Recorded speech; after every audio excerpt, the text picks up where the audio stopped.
And listen, it's a pleasure to have you here. Thank you for tuning in, because today we are going to be talking all things that will position you as an expert. And guess what? When you're positioned as the expert, what does that mean? Money flows, money follows. But there are ways of doing that. And today I have one of my friends on, Mitch Carson, and we met almost by accident, but we've been in touch. And today I get to interview him here on this podcast, on this session. Mitch, welcome to the Business and Wealth Show.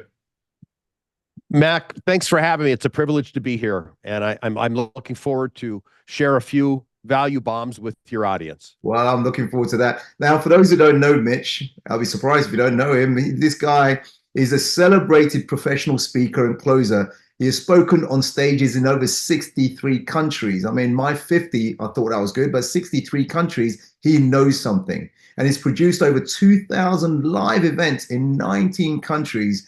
And also, if you heard of the Home Shopping Channel, the Home Shopping Network, he's been a pitch person for that, selling anything and also crafting unique messages around products and services and events that sell. If you have something to sell, you need to position something, you need to get it across for people to understand why they should buy it, then Mitch is your guy. He's a published author with John Wiley, and also he has books published in 6 different languages. Hey, Mitch, generally these kind of conversation, I like to talk about entrepreneurial background. You know, what is your entrepreneurial background? How did you get started? What happened? Go for it. Yeah, well, I was in college. You guys say university, and needed to make money. And one of the things I did, it came from a friend who said, Mitch, you're kind of a ballsy guy if you don't mind knocking on doors. And I, at a young age, went back to when I would knock on doors selling what is called siding. In America, it's the spray that goes on. I don't know if you guys have that in the UK. It's like a plaster that you sell on the side of the homes. It replaces painting. Oh, yeah, it's a weatherization preventer, you know, for winds and things like that. I don't know if you guys have the same stuff in the UK, but I was knocking on doors at 15 years old, getting them slammed in my face early on. And you learn through pain, Mac. You learn through pain. Pain causes change. Yeah. We're both martial arts black belts. Yeah. We've learned to block after getting popped in the face a few times. Yeah, absolutely. To move your head. Exactly. And it comes through the pain, causes the change. And over time, when I had so many doors slammed in my face, fewer doors were slammed in my face. Fewer cold calls when I became a stockbroker later on Wall Street were hung up on me, because I knew how to grab someone's attention right at the onset. And that's a valuable lesson. How do you hook someone? Like TikTok videos, let's bring it present day. How do you hook someone in the first couple seconds? The attention spans have become shorter.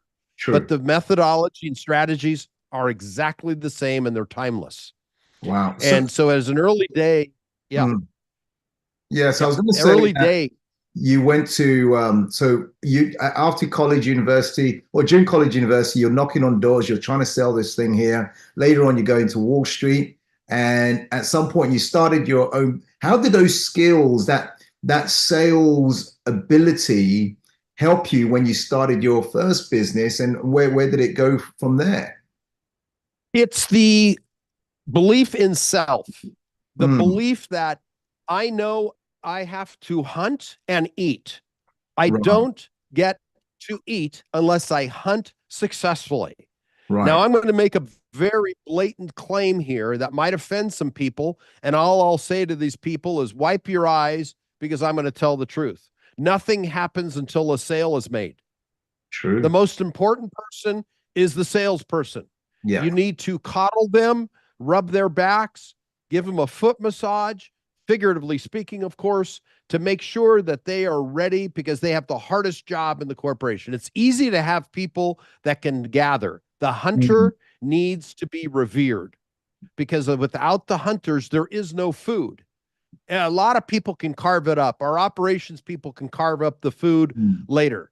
Engineering can come up with ways to manage things in a corporation or small business. There are processes. Oh, I'm great at SOPs. Wonderful. If it weren't for the salesperson, you'd have no SOPs to work on. True. You wouldn't have an accounting department if the salesperson didn't bring in the beef over his shoulder, over her shoulder. And I mean, women are better salespeople than men today, I'll have to say. Some of them are just absolutely I mean, I admire the carnivores. They have big fangs as well. It might have been the men in the past, but today women are every bit as good, if not better, than men selling. And without those salespeople, nothing happens. Yeah, it's just true. That plain. Very true. Yeah, I mean, we're both salespeople. I'm a bit biased, of course. Yeah. Well, exactly. Well, you're right, because without sales, there is no customers. With no customers, there is no money coming in. With no money coming in, no cash flow. No cash flow, you might as well close a business, because there's only so long you can continue without that money coming in. So let me say this, Mitch. So let's talk about your expertise, because one of your USPs is getting people positioned and also using the media for them to have visibility and plus credibility. So let's talk about your work in that field in terms of people using the media to grow their showcase their expertise. Well, everything in life comes out of a problem. How do you solve it? As entrepreneurs, we identify a problem, a hole in the market. How do you fill it? There's a hole in the bucket. How do you fill it so it doesn't leak? As an events producer, and you're going to know this because you're a very strong veteran speaker. I've seen your career from afar. I've observed it, and I've got friends you've shared the platform with. Everybody says nice things about you, Mac. You got a good reputation. Thank you. But as an events producer, Richard Tan's number one job as the biggest event producer in the world is to put butts in seats. Then he's got all these salespeople that come in with teeth out, fangs are ready to sink them and get the money out of people to drink their blood. I'm being a little bit graphic intentionally, but there's a whole mechanism. His job, like my job, I have produced events all over the world for speakers. And how do I get the public to come in and want to listen to these speakers? How is it that they're going to be there? We know that the big keynotes, like if Sir Richard Branson is on the stage, he can't sell. He doesn't sell. He has to be interviewed. He's not a keynote speaker. I've seen him speak several times. I've shared the stage with him. He doesn't speak. He gets interviewed. He doesn't do that. That's true. You know, that's his style. That's fine. He's Sir Richard Branson. He draws the butts in the seats to listen to him. People like you and me and other platform pitchmen come in and make money for the producer. Our job is to make money for the producer to offset the fee that was paid to Sir Richard to come and attend and speak. Because it's a model. It's a business model. Tony Robbins is paid huge dollars to come in and speak. I don't know what his fee is these days, but he's not necessarily the salesperson. It's all the other people that are selling shares, are selling, crypto and whatever else the greatest course is at the moment. But how do those people raise their credibility so that their conversion rates are higher? Because it's a business and people don't understand what goes on behind the curtain. I'm going to reveal what's behind the curtain, which you're really asking. How do you raise the credibility of a Mac Attram? How do you raise the ability, the perceived value of an Alex Mendozian, who also is a platform pitchman? He's not a famous guy like Sir Richard or Tony, just using them, or Grant Cardone. Let's say the big names currently. I could go back in America. One guy I shared the stage with many times was Les Brown. I don't know if you know who Les is. Oh, yeah. I'll share the stage with him many times. Keynote speaker, American. Les is a terrific keynote speaker, can't sell if his life depends on it. Sure. Completely different skill set, as you know. Yeah. But Les he draws people in. And how do you raise your credibility? Number one arrow in your quiver is you have to have a book. Number one, you are not serious about business. And certainly you can't be a professional speaker earning any money without at least one book, if not a series, in my opinion. Yeah, you got to have books. It's a nest. Dan Kennedy, who was my early mentor, taught me that. And he was absolutely correct. He was my one early mentor in the 90s and said, got to write a book, man. And he was right. So I got published with John Wiley and Sons. And since then, I've written 18 books, All of them weren't published, though. I used them as business cards, and I Right. used them as bonuses that you could only get if you bought my system. Mm. Now, the other piece that you've got to have, in my opinion, today, because I was at a National Speakers Association meeting, probably 8 years ago in Singapore. All right. And there were three booking agents, or bureaus, speaker bureaus, one from Shanghai, one from Hong Kong, and another from Singapore. There were three ladies on the stage being asked, what do you look for when you hire a speaker or an indoor expert? Number one, do they have a book? Number two, do they have YouTube channel with footage of them speaking? So I don't have to take a risk. See, it's their job is to avoid risk. That's Insurance is purchased to mitigate risk. True. And it's to transfer risk. And if you can legitimize yourself as an author, therefore you are already higher than the person who's a non-book speaker. And then also, if you've been on television, and I'm talking real network television, BBC, CNBC, ABC, any of the big branded networks, you again add another. Here's my metaphor that I like to use, if I may. People want to see peacocks with beautiful feathers behind them. What's their plumage of these feathers? Are they colorful? And could be, and I'm going to look at you. You've written a book, Mac? 4. Okay. There's one You've there. got 4. One there as well. All right. Yeah, I see them. I just wanted to confirm it. I know that's your face right there. Okay. So you've got 4 beautiful feathers in your plumage already as a peacock. Right. You've also been on some of the most prestigious stages in the world in 50 countries. Yeah. That would be another big 50 feathers of the feathers that are there, adding to Mac Attram's plumage. Right. Then you would also have you been on television? I would imagine. Yeah. Okay. You would throw those logos up here, all in your plumage. So when you go, like a peacock makes the sound, people are looking, you've got it. Your plumage is intact. All right. So you've got 4 books, you've got TV, you're a podcast host. You've probably guested on podcast as well. In order to learn this, you've probably written articles. You've probably been interviewed in print publications, either online or offline. Yeah. Yeah. You probably have a nice YouTube channel, and you probably have a well-developed LinkedIn profile. I do. And those are the boxes that need to be ticked to be taken seriously. If you don't have them, tick them. Go and do it. So let's recap that. What you're saying, look, to be taken seriously, to be booked, to be positioned well, make sure you have a book. You've been featured on television, radio. You've been featured in magazines, newspapers, print. You have a YouTube channel where people can see you actually speaking and doing and LinkedIn. And be on LinkedIn. So that's 5. Is that right? The key 5? Yeah.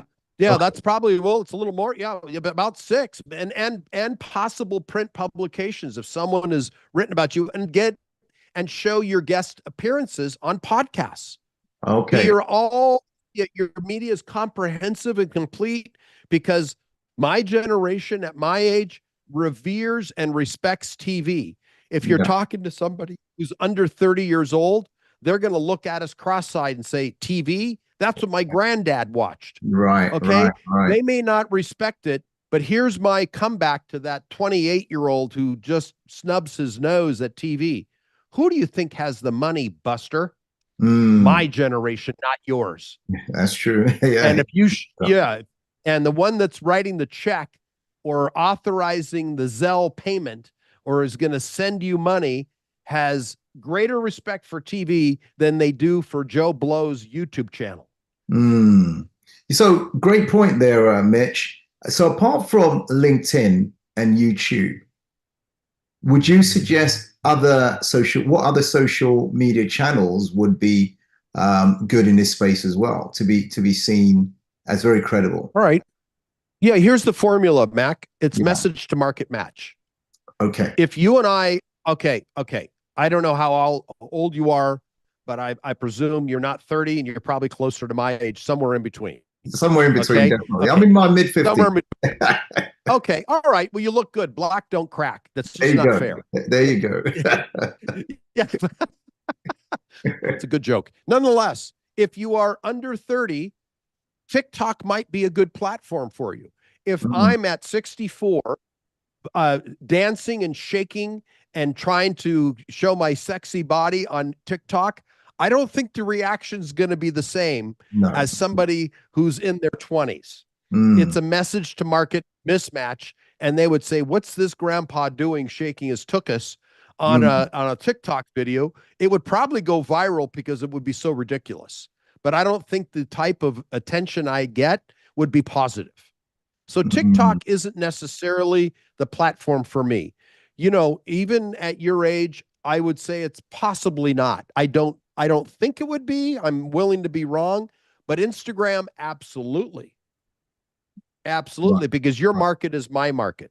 True. I think our market is probably mostly on Facebook. Facebook is important also. Certainly when I run ads to fill an event, Facebook is a great platform. And it's predictable. Yeah. Except when they raise their rates. You know, when they raise their or change the algorithm. Yeah, exactly. I mean, that happens. Cagey algorithm. That's nicely put. The other thing is YouTube. Yeah. So thanks for that. The how does someone listening in thinking, well, it's okay for Mitch, let's say for Mac, you know, to be featured in newspapers, magazine, TV, but how do you get featured in those publications or in those news media? We all start at a white belt. I'm going to use the martial arts metaphor that we can both relate to extremely well. You got to start somewhere. And it starts with the basics. It starts with the front kick. Next class, you might learn a round kick. And the back kick comes after yellow belt. It's an ascension model. So if you are brand new and you listen to this podcast and say, okay, I've got my small business. I'm a coach. I want to be an author. Okay. Before you become an author, may not be the first step. Some of these can run in tandem or simultaneously. Start posting on LinkedIn. Why? It's free. It's free. Start posting. Now they accept shorts on LinkedIn. Less than 60-second videos. Make sure they're native, though. You can't put a YouTube short on LinkedIn and expect to get any traffic. They don't want traffic pulled from their platform. No. Submit or upload a native video and then write about it. Write about it. Talk about what's in that content and how it can be applied to people who are in your network. Start with LinkedIn. That would be step one.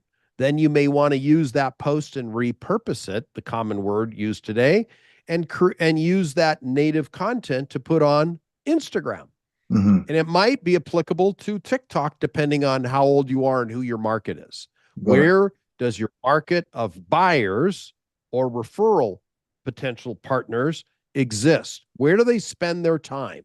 What are they doing when they're sitting in the doctor's office waiting for their teeth to be clean? What are they watching in vertical format? Because everybody holds their phones like this. True. Very true. What are they looking at in vertical format? Today, shorts are everything. Long form is more important, sure. If they really want to consume content, then they might be in front of their laptop. And of course, that's a longer form, and then they're looking at it horizontal in landscape to consume that information and potentially take notes. That's later, but the shorts are the entry point to take somebody into your ecosystem. Thank you. Thank you, Mitch. Mitch, why is it I see certain people always being pushed or promoted or being asked to come on the TV channel, or it seems to be the same kind of faces on the morning TV or the morning news or whatever it is, the same kind of experts. What is it they're doing to be in those positions rather than other people who probably have better expertise or know as much, but they're not the ones being featured? What's going on here? First is starting with the relationship. It's all about humans connecting. I have a client in Tampa, Florida. She's a chiropractor, and she's known as Dr. Kathleen Geringer. Okay, you can look her up. She is on Bloom TV show once a week. She is the health expert. She talks about a variety of topics related to health. Her background is she is a neck snapper, a manipulator. She's a chiropractor by training. She's not a physician. She's a chiropractor, but she is doctor. She's got her doctorate in chiropractic science, and she practices that. She's a fine doctor, I'm sure. She's very up on nutrition, what applies for this. She just celebrated, I think, 50 guest expert appearances on Bloom TV. Any of the people can look this up on the net. Bloom TV, it's under the banner of NBC Studios. My show is on NBC in Las Vegas. It's the local affiliate. She's on the local affiliate in Tampa, Florida. And that's where she has her weekly appearance with Bloom TV. She's the expert that sits with the host. The host is there. She's only on once a week, not daily. So the show is a daily show, lifestyle show called Bloom TV. Each week it has a health emphasis. It's like an editorial calendar is the way you would look at it for promotion. And each week she's on there, and she's done it over 50 times now. And that has boomed her practice. How did she get on that show? Let me tell you a couple things. She knows the lady, developed a relationship with the host, commented on her post. She followed the formula that I lay out when I train people for the media. How do you get into the media? And I'm going to go ahead and tip my hat here to give those tips for you. Yeah, give it. Number one is, when people live and respond to when you give to them first. It's the rule of reciprocity. Absolutely. And if you are commenting to a woman who wears a lot of makeup, has veneered teeth, and spends a lot on her looks, and you start validating how she looks, her smile is beautiful. I love your hair today. Your outfit was terrific. These are the things that a woman can do to another woman without it. If you or I said that, they're going to start thinking he's creepy and he's, I don't know, should I call the police? You got to be careful in today's environment because we're men. You got to be very careful. We would have to comment on the content of the show, not commenting how pretty they are. They're going to think we're a stalker. That's right. But a woman can use that and comment and say, I loved your dress. Where did you get it? All those things that a woman can say to another woman. She used that strategy to then open the door up. And, oh, by the way, I want to send you a box of my special formula of greens that I use for my patients. Okay. She then slipped in that she is a doctor. She's also local in the Tampa area. She's already greased her by complimenting her dress, her shoes. Women, if you talk about their shoes, they're in heaven. Women love their shoes. Okay. Sure. Shoes, hair, makeup, smile. Oh, I love how you engaged with that guest today. Compliment, compliment, compliment. These people need stroking, or else they wouldn't be on TV. That's true. Okay. They need and exist in stroking. And I've got to tell you, I'm a show host too. If someone started stroking me, I'm going to reach out to that person and say, wow, you really are. I mean, tell me about you a little bit, because I'm also wired the rule of reciprocity. If you give to me, it's because of my upbringing. I'm going to feel it is in my moral obligation and nature to give back to you. It is my moral duty as a person who I would say functions well. It's just my set of morality and ethics to where, okay, someone says this, I've got to respond to them. It's called engagement. Right. Engage with this host. Don't come in right out of the gate and say, hey, I love your show. How about putting me on as a guest? Are you nuts? You've just bashed your head in before you've even peeked it through the door. No. Massage it. It is the most valuable, credible platform on planet Earth today. Television. Yeah. Even if your audience isn't watching, using that as a credibility boost is big. Mac, I'm going to ask you straight out. You're a British man. Okay. I presume you've spoken in America and if you were invited to be on a show on NBC Studios, would you say yes? And how fast? I'll say, yeah. NBC is a credible name, it's a credible brand. So just that footage alone will open other doors. So yeah, I would, yeah, correct. In a heartbeat. In a heartbeat. In a heartbeat.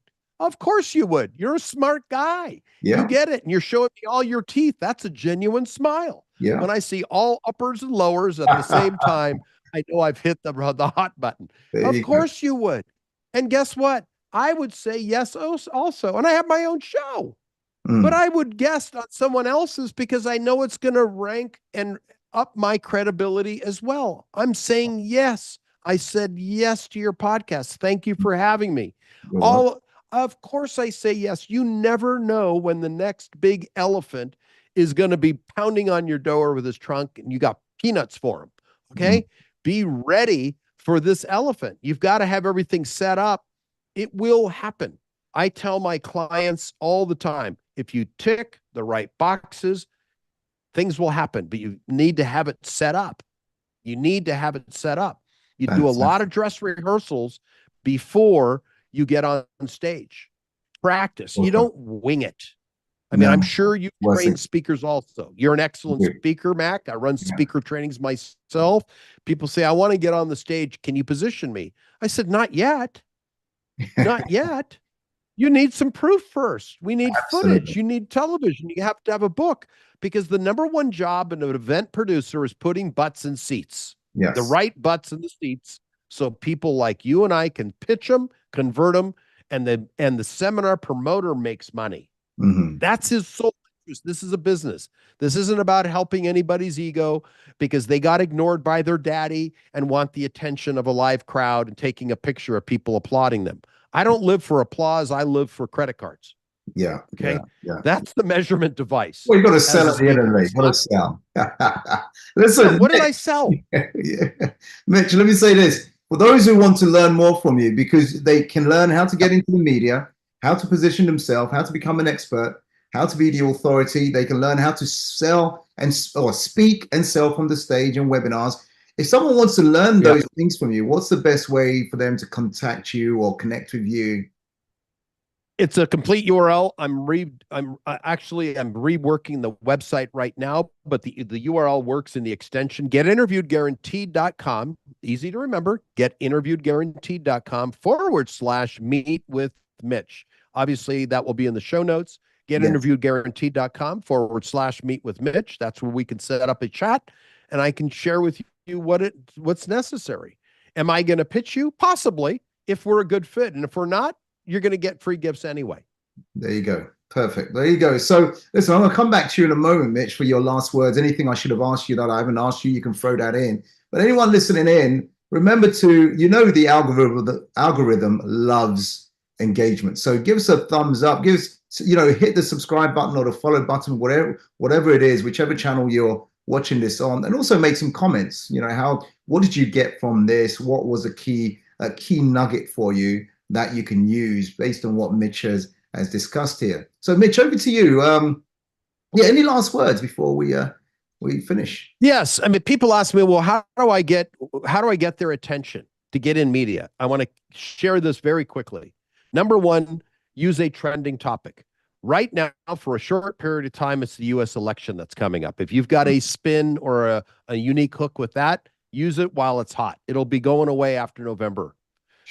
November's election. Okay. Number two, anything AI today is sexy. It is still trending. So if you've got a unique hook away with AI, whatever your topic is, use it. That's another. And third, embrace what is called a media calendar. And Mac, I will send you a media calendar, or if they book a call with me, I'll go through it with them. What's trending right now? My media calendar, I apologize, is American. That's why I have this accent, and it applies to American holidays. But you can also look up and find an a media calendar for the UK or whatever country you're from, wherever you're listening from, because the media changes, your calendar changes based on holidays and themes around the world. Got it. Well, that's amazing. You've given Lots of tips here, lots of nuggets here people can use. And remember, reach out to Mitch, see how he can help you. We will put the details in the footnotes here. Mitch, I want to say thank you for jumping on, giving off your time, and giving us all this value. Thank you so much. Thanks for having me, Mac. You have a good one. You're most welcome. And everyone listening in, thank you so much for tuning in again. Remember to leave your comments, subscribe, or follow, whatever you need to do so you can, and also hit the notification button so when we do go live like this, you get notified as well. Okay, take care until we speak again. Bye for now.